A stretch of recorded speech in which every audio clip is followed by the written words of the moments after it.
87, State of Hawaii versus Gerhardt Konig, 1 CPC-25-373, for hearing on defendant's memo regarding admissibility of State of Hawaii's Exhibit 107. Please.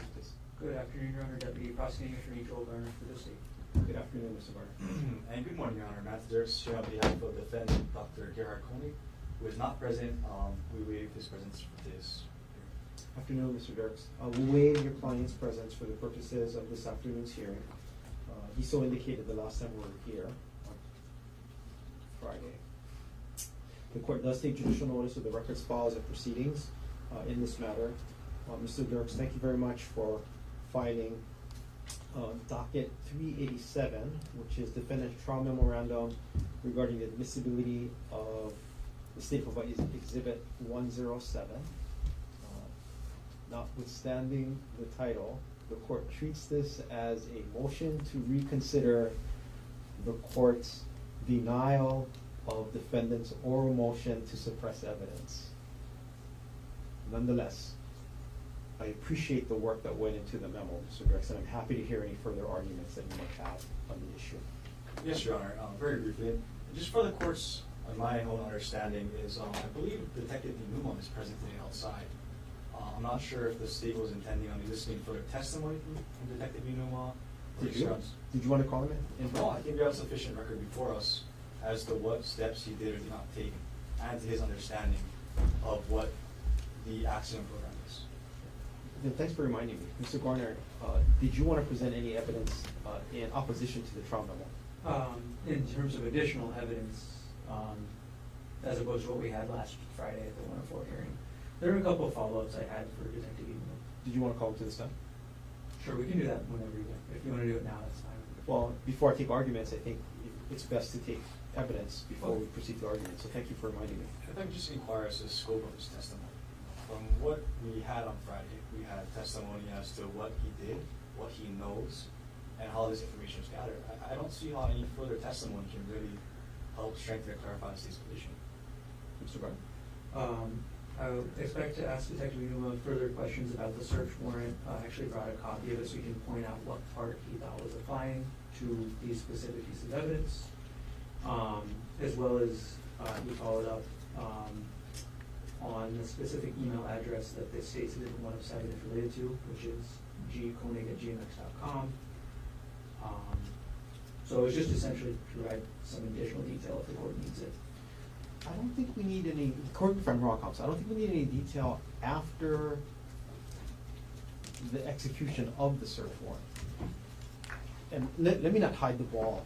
I understand the original motion and the objection and the current issue to be whether or not the search warrant was overbroad, such that it swept and caught things that should not have been netted by the execution of the search warrant. So the follow-up after the execution of the warrant I don't think is germane to the decision or the analysis that we need to undertake this afternoon. But if there's other material or information you wanted to elicit from Detective Inuma with respect to his work up until the point of the execution of the warrant, the state is free to add. Let me just say this. I think as far as the first issue of the search warrant, I believe the search warrant speaks for itself. It's attached as my Exhibit A to my motion to, I guess the court's calling it reconsider. It attaches to my motion, so we can free to argue what the language of the search warrant says. We don't need a detective to go up there and say, well, this is what it says. So that's the first issue.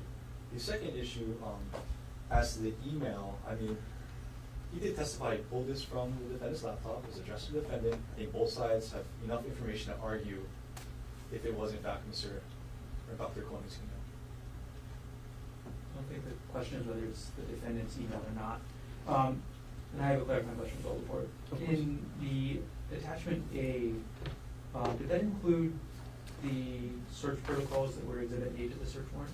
I believe so, it does. Okay. Yep, and I believe that's on page 4 of 6. It's right there. Okay. Right. Mr. Garner, did you need to supplement the record with any additional evidence or testimony by Detective Inuma? I think if that's the position of the court about the only relevant part being something before the execution of the search warrant, then there's nothing really to add for that. And again, the execution of the search warrant is once he presses the button, I mean, this is simplistic, but once he presses the button go after the parameters are entered, it's almost self-executing, right? So it's not like we need to take in testimony of a regular search warrant, whether or not they knocked the sufficient times, whether or not they broke down the door, and where they found the pieces of evidence pursuant to the warrant, right? So when I say up until the execution of the warrant, it's the formation of the search that we're really concerned about. Okay, Detective Umo already has testified as to the actual process and mechanics of how he imaged the hard drive and then used the limitations as required by the search warrant. Yes. Okay, then I guess there's not additional evidence. Then I'm back to you, Mr. Dukes. Thank you, Your Honor, and thank you for this opportunity to further brief the court on this issue. It is a very important issue to my client, and I believe a very important issue as part of this case. You know, we no longer live in this age of purely, I guess, paper evidence and things. You know, as technology advances, we're now talking about digital forensics and digital data. And when search warrants are applied, it's not as simple as saying a place and location and specifying that. I think it's important to distinguish that it also kind of must lay out what exactly type of digital data we're talking about. And that issue here is not just the substantive email contained within Exhibit 107, but actually the mechanism by which they found it, which is what I'll call the source code or metadata. And I think that's really what the issue is here. Ultimately, we'll be asking that the court, I guess, suppress Exhibit 107 or just deny its admissibility for the state to use. I did lay out pretty thoroughly in my trial memorandum as best I could. As the court knows, practice law, I'm not a computer forensic technician, and I actually have to learn a lot of this to present this argument to the court. So I've asked the court to give me a little bit of leeway on this argument as well. I think you did great work, Mr. Brooks. Thank you, thank you. So let's, again, I know the state will go there too, let's just discuss it. Let's talk about Exhibit A, and that be the search warrant itself. I did attach it to the motion, and I think importantly, we looked at which property was sought to be searched. Again, we're talking about this silver-colored Lenovo laptop. You know, it's marked on this first page with XXX. Designed or intended for use as a means of committing the criminal offense of attempted murder, which is or has been used as means of committing the criminal offense of attempted murder, which is evidence of the criminal offense of the attempted murder. So that's kind of what the scope of what we're looking for in this property. And as the court knows in the specificity requirement to identify what it is, on the second page, we talk about subsection 2, beginning with electronic files. It says electronic files and data stored within the specified electronic devices and storage media, but specifically this is only files and data that contain, include, reflect, and otherwise reference the following case-specific terms. Not general terms, case-specific terms. And again, the dates of December 1st, 2024 to March 24th, 2024. Let's look at these terms. I think it's critical we know them. Hike, poly, puka, trail, oahu, trip, danger, death, fall, slip, accident, climb, cliff, kill, die, WhatsApp, Ari, Ariel, Jeff, Jeffrey, Jeff Miller, Terra Power, protigent, affair, cheat, infidelity, syringe, vial, undetectable, incapacitate, divorce, and separate. And it goes on to say, which include but are not limited to text messages, phone calls, FaceTime, voicemails, social media messages, and any other type of communications. So that's the scope. This is what we're looking for. There's no mention in this, really, of the source code or the formatting code behind any of these emails. And when Detective Inuma testified last week, he talked about using the Axiom program to search through the computer data or the clone and limiting it to those things. You know, we weren't given the opportunity really to understand the Axiom device itself. Counsel was provided the Axiom portable case, but it's unclear if there's any way within Axiom itself to exclude the metadata or exclude the source code from the search. I think it's a pretty critical distinction. And we go on a little further in Exhibit A, in the search warrant, search protocols. I think it's really important the court looks at sections 5A through E, right? It really does limit the search to using keyword search filters, date and timestamp filters, file type and data type filters, using software sorting tools, and examining only those media storage systems, user profiles, directories, folders, and files with items to be seized may be actually located. So we're connecting the nexus between the terms requested and the alleged offense is, I'm guessing, the modus operandi or the action of searching those terms to find some kind of evidence, not necessarily what's located in the source coding and data to those messages. I have included in my memo motion to reconsider in Exhibit C the source code we're really talking about here. So in Exhibit B, we started off with a 2-page exhibit, which I'm not even sure if that's even the full exhibit for the sake of completeness. But Exhibit B to my motion is this exhibit that wants to be introduced. Exhibit C is 134 pages, and that's just for a 2-page document. Now, I took a deep dive into what this means, because frankly I wasn't quite sure what this means, what this source code means.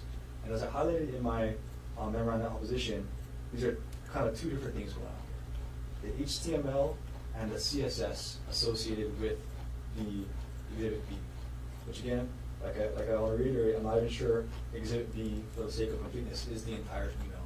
It seems to be a screenshot of parts of the email.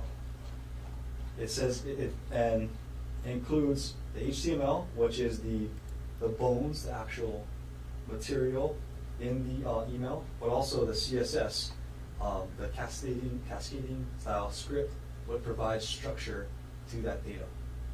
It's my understanding, and I firmly believe that the term separate, as proposed by the search warrant and by the prosecutor, is not in the context of separation, of divorce, as read in context of the warrant, but rather purely source code used to structure that document. So make that argument again, Mr. Brooks. I want to make sure I understood it word by word. Yes, so the search warrant terms, when read in the context, is the evidence is sought to be found in context of this case. The term separate, as read in the context of the source code, is completely different. That I understand. Yes, and just to highlight this, I went through these 153 pages, and I found every time the term separate was used. I think it's important the court understands the context. For instance, on page 2, and I also highlighted this in my memorandum of opposition, towards the bottom of the page, 2 lines up, clearly that's not a search he did or related to this email. It appears to be computer code. On page 16, the surrounding context is table border equals 0, cell padding 0, cell spacing 0, role equals presentation, style equals border, collapse, separate.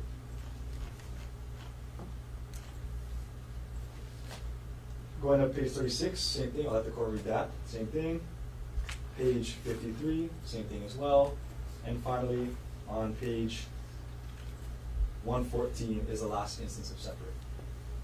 Now, if the court were to allow warrants to be this expansive, it'll allow police to search through just about everything if you use the right generalized terms. I use the example for by means of example is the 2 terms height and body, and I put this in my motion. But the term height in this source code alone is mentioned 299 times. The term body is mentioned 265 times.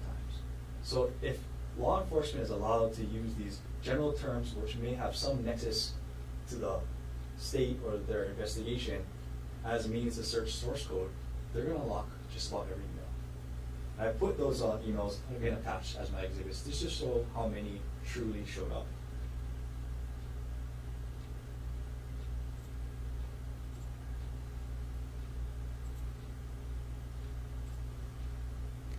Just for the court's reference, because I want to make the record very clear, last court date at the 104 hearing, we were using, I believe, Mr. Garner's laptop to kind of demonstrate. I wanted to provide screenshots of actual searches and the results, so we have the real numbers. I'm happy to answer any questions you may have about these searches, but I did put the facts and figures of responsive documents from the source code in my memorandum of opposition. I see. And So- I appreciate the work again, Mr. Brooks. So for these reasons, again, given the fact there's no nexus between the source coding data and the search warrant itself, what it's being sought, we asked the court to exclude that or preclude that the evidence from coming in. Thank you. Mr. Warner. Sorry, one more thing, Oh, just I'm to sorry. make it Go clear, ahead. because I wanted to thoroughly look through this issue. This appears to be an issue across the country. However, in the state of Hawaii, I could not find any case directly on point with this issue. I do believe this may be a matter of first impression on the issue of a search warrant utilizing formatting code to find potentially incriminating evidence. So for those reasons, we'd ask the court to exclude. Thank you. Thank you. Mr. Warner.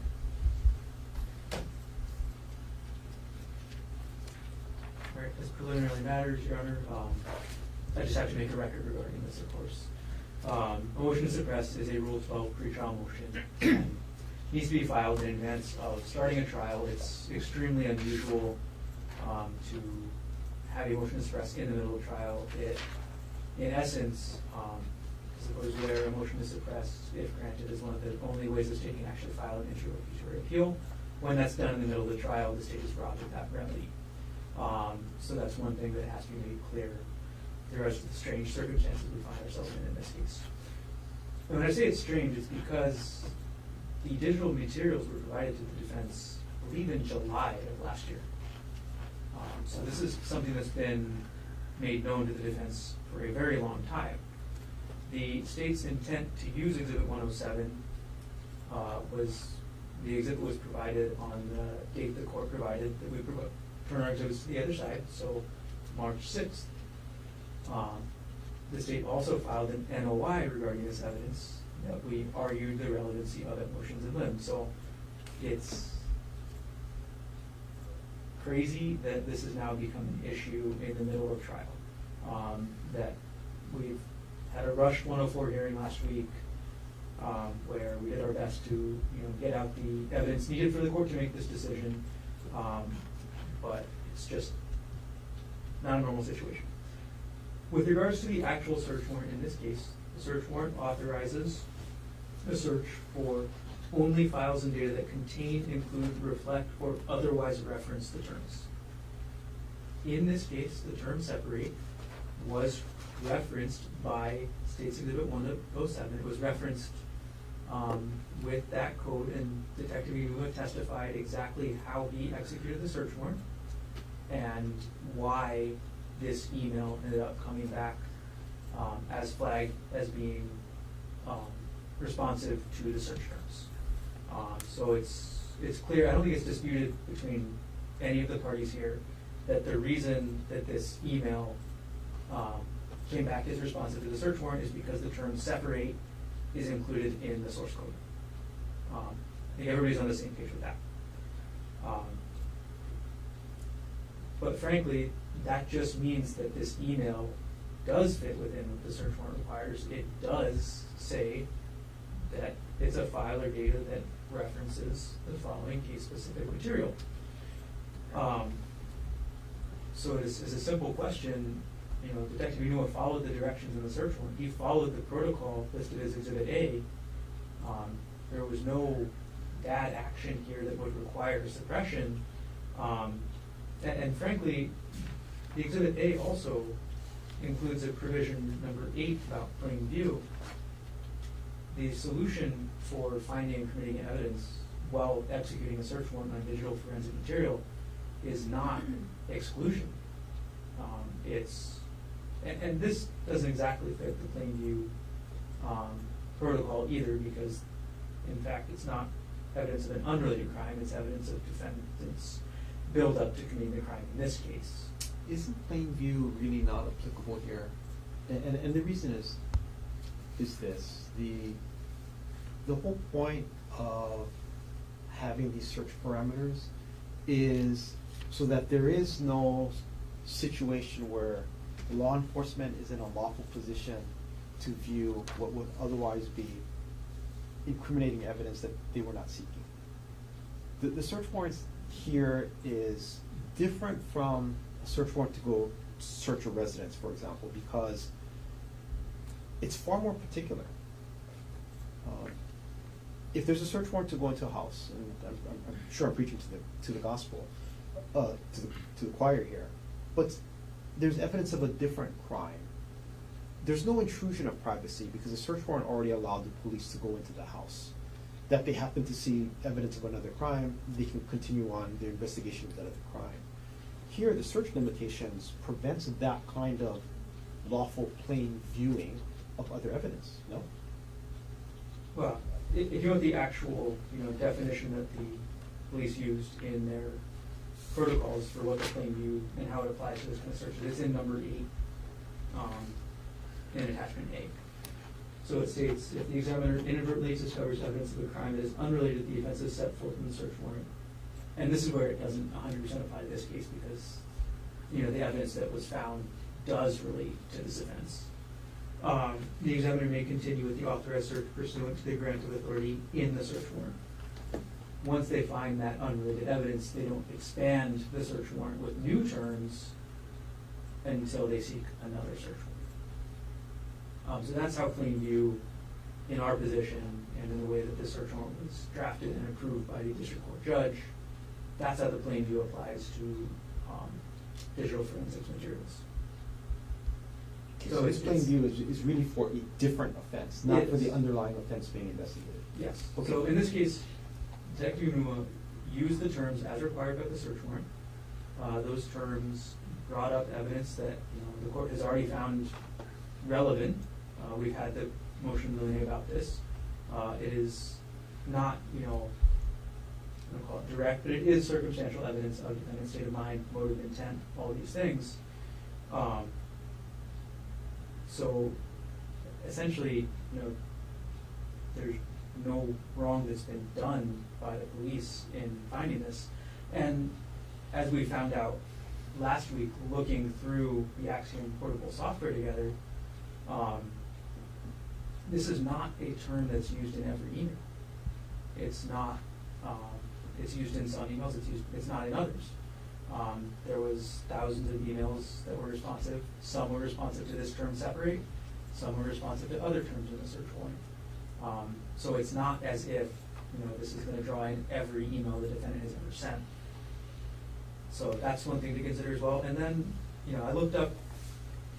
I did try to at least source check what the defense provided. So I looked up this Mozilla website that was cited or linked in the defense memorandum. I tried to click the link. I looked at it. I didn't see the word separate at all as part of the CSS syntax. I don't know if it's in some other sub-page or something else where I just didn't see it, but at least on the page that was linked, it was not there. So I'll leave it with that and say that, considering we're discussing motion to suppress, defense has not met their burden because defense is the one who was the burden in the motion to suppress. They have not met that burden, and this evidence should not be suppressed. Thank you. Mr. Dirks, you have the last word in rebuttal. I'll just briefly respond to some of those points. First off, to this concept of turning over discovery of all that. I'll say this. As indicated in our exhibits, this Axiom search netted 7,000 or more results. If we were to look to the source code of every single one of those 7,000, if at minimum they have 123 pages like this one, we're looking at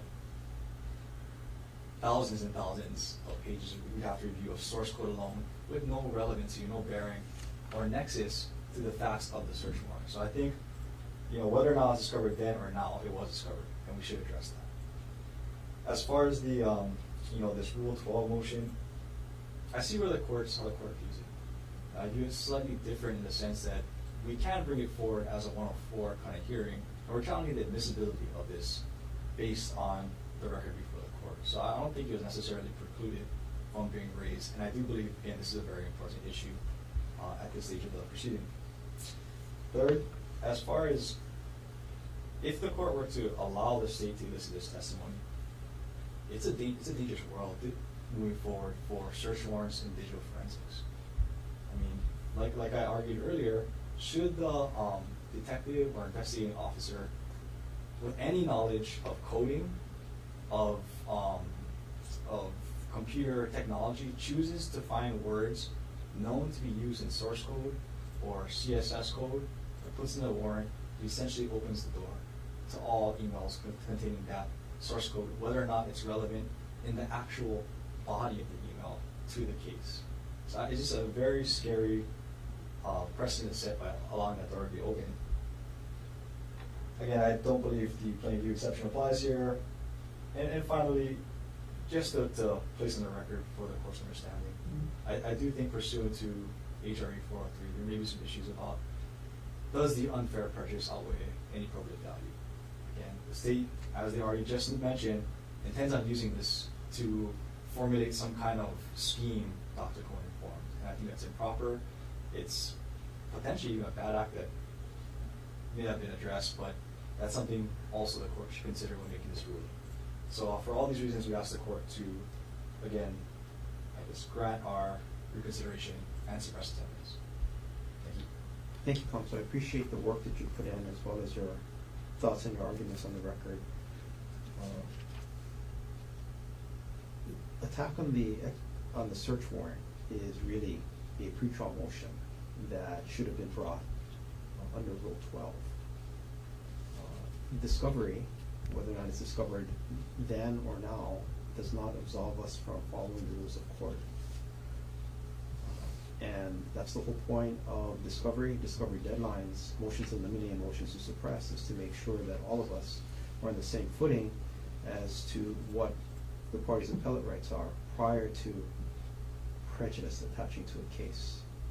Nevertheless, the court entertains the defendant's motions, and based on the record that we've made, the court is focused on whether or not we have an overbroad search warrant. The search warrant commands law enforcement to search Dr. Gerhardt Konig's Lenovo laptop for, we quoted this before, electronic files and data stored within the specified electronic devices and storage media, but specifically to seize only files and data that contain, include, reflect, or otherwise reference the following case-specific terms and data between the dates of December 1st, 2024 and March 24, 2025. And the terms are hike, huli, puka, trail, oahu, trip, danger, death, fall, snip, accident, climb, cliff, kill, die, WhatsApp, Ari, Ariel, Jeff, Jeffrey, Miller, TerraPower, protingent, affair, cheat, infidelity, syringe, vial, undetectable, incapacitate, divorce, and separate, which include but are not limited to text messages, phone calls, FaceTime, voicemail, social media messages, and other type of communications and or data, internet searches, websites accessed, photographic images, digital images, video recordings, video surveillance applications, emails, or any type of communication. So that's the language of the search warrant that we're dealing with. And when dealing with a motion to suppress, the proponent of a motion has the burden of establishing not only that the evidence sought to be excluded was unlawfully secured, but also that his own Fourth Amendment rights were violated by the search and seizure sought to be challenged. This is State versus Anderson, 84 Hawaii, 462, 1997. It's quoting State versus Oborto, 61 Hawaii, 117, 1979. And according to Anderson, because each police search might involve unique facts and circumstances, a determination of whether a search warrant complies with constitutional particularity requirements must be made on a case-by-case basis, taking into account all of the surrounding facts and circumstances. And this is, again, Anderson, 81 Hawaii at 467 to 68. We all know it's the right of the people to be secure in their persons, houses, papers, and effects against unreasonable searches and seizures. It shall not be violated, and no warrants shall issue but upon probable cause, supported by oath or affirmation, and particularly describing the place to be searched and the persons or things to be seized. This is Article 4, or the Fourth Amendment of the United States Constitution. Now, a search warrant is unconstitutionally overbroad if it permits search of electronic media for evidence beyond the underlying crime investigated by law enforcement. State versus Hampton. It's a Washington case, and it's 574 P3 150. It was decided in 2025. And also, for example, State Commonwealth versus Sacadia, which is a Pennsylvania case, 309 A3D 1035, 2023 case. And there, it's overbroad if the search warrant directs law enforcement to seek, quote, all electronic data, unquote. So that's over-encompassing. And likewise, a Maryland case, Richardson versus State, 282 Atlantic 3rd, 98, 2022 case, where the appellate court held that a catch-all term, or the catch-all language, permits an overbroad or seizure of any and all electronic information that might be stored on an electronic device. So, to avoid overbreadth, a search warrant must describe a nexus of the evidence sought and the underlying crime investigated by law enforcement. This is common sense, but this is also the holding of State versus Short. It's a Nebraska case. 964 Northwest 2, 272, was decided in 2021. There is no one-size-fits-all solution for ensuring particularity, and these are cell phone cases, and search warrants for cell phones. This is Richardson versus State, in a Maryland case. And it's guiding here, because in submitting the ruling upon every application for a cell phone search warrant for electronic devices, by extension, the affiant and the issuing judge must think about how to effectively limit the discretion of the searching officers so as not to intrude on the phone owner's privacy interests any more than reasonably necessary to locate the evidence for which there is probable cause to search. And the ultimate touchstone of the Fourth Amendment is reasonableness. This is Richardson versus State. Again, a Maryland case, 282 A3D 98, 2022. In this case, the search time was limited, as well as the scope limited to designated search terms. And these parameters in this search warrant in this case prevented law enforcement from conducting a discretionary and indiscriminate search of the defendant's laptop. The Constitution does not prohibit all searches, but only unreasonable searches.